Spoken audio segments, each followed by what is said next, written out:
This is the most ambiguous Zoid I've come across to build. And it wasn't even my build. This is the Iguan. It's I think I want to call it an Imperial Zoid. It's not Xenobus no, I think it is yeah, it's gotta be that.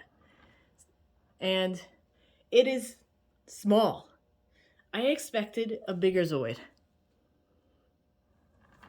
But it's very small, as you can see by my hand. It does have a lot of things that you can paint and customize on it.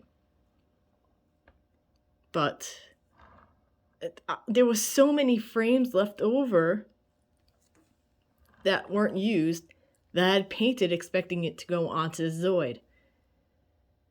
Kind of salty about that. That was hours and hours and hours, and then they didn't even end up on it because it's that small. It's also very, very restrictive in its posability. I've got it as the pose right now that it can just bounce with its tail in the air, but otherwise it needs to have its tail on the ground dragging. It's got these little supports on it, kind of for show, but it kind of does need them because the tail is just so, it's short. The tail is so short and so, it's not terribly flexible. And it's all the way up here. The hips and the arms are so close together. And you have these boosters in the way almost all the time. It's not even in the same stance anymore. Oh good, it still stands. Great, that's great. It does have some like things that you can move around freely, like this head. But everything else seems to get in the way because it's such a small little Zoid.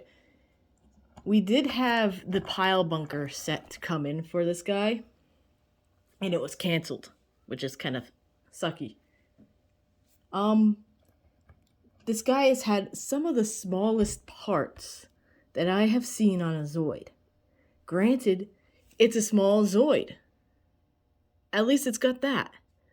But I have seen smaller pieces like on the Genosaurus tail. Speaking of which, I gotta do an unboxing of them. And I've seen smaller pieces in the same fashion with him on the Ligazera, in which it's a small piece, and then you get another small piece, and you put those pieces together to make a slightly less smaller piece that you just attach more pieces to make a bigger piece. It feels a little redundant in those regards. Oh my god, your head, buddy. Alright, okay. So, Iguan, I thought it would be good for beginners. It's a really relatively easy, quick build. It goes by really fast. My concern is those small pieces. The very, very small ones. If it wasn't for me being there to help with my tiny little fingers, I had nails. They broke, so I had to trim them because of this dude. This guy wouldn't have been built. So if you have bigger fingers or no nails, get some tweezers. You're going to need them. Also, it's got a pink canopy. Pink canopy. Whatever.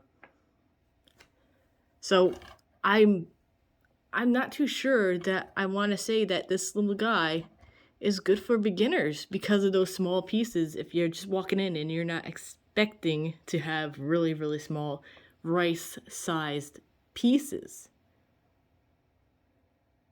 So this guy is probably getting a 3 out of 5 for me on the fact that he's not very posable. Everything's kind of in the way.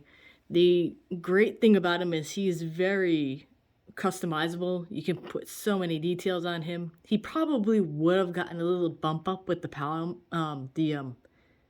driver, pile bunker mod if we had it, but we didn't. But that's a mod, and it's not necessary for this build to be any fun or worse. So I don't think it would be suitable for 13-year-olds. You'd have to be maybe at least 16, have a little bit more dexterous ideas about building models. Maybe a gun sniper or a command wolf under your belt first before you turn yourself towards this dude. He's easier than the fox at least. But the small pieces I'm so worried about for beginners. So there you have it. The Iguan. The box art was great. This little guy looks great. The build is kind of forgettable, and it's irritating with the smaller pieces. But there you go. I'll see you guys later. I'm doing one more video. It's going to be a unboxing, and then I'll be caught up for a little bit on the back order. So stay safe, stay healthy, have fun. See you guys later. Bye-bye.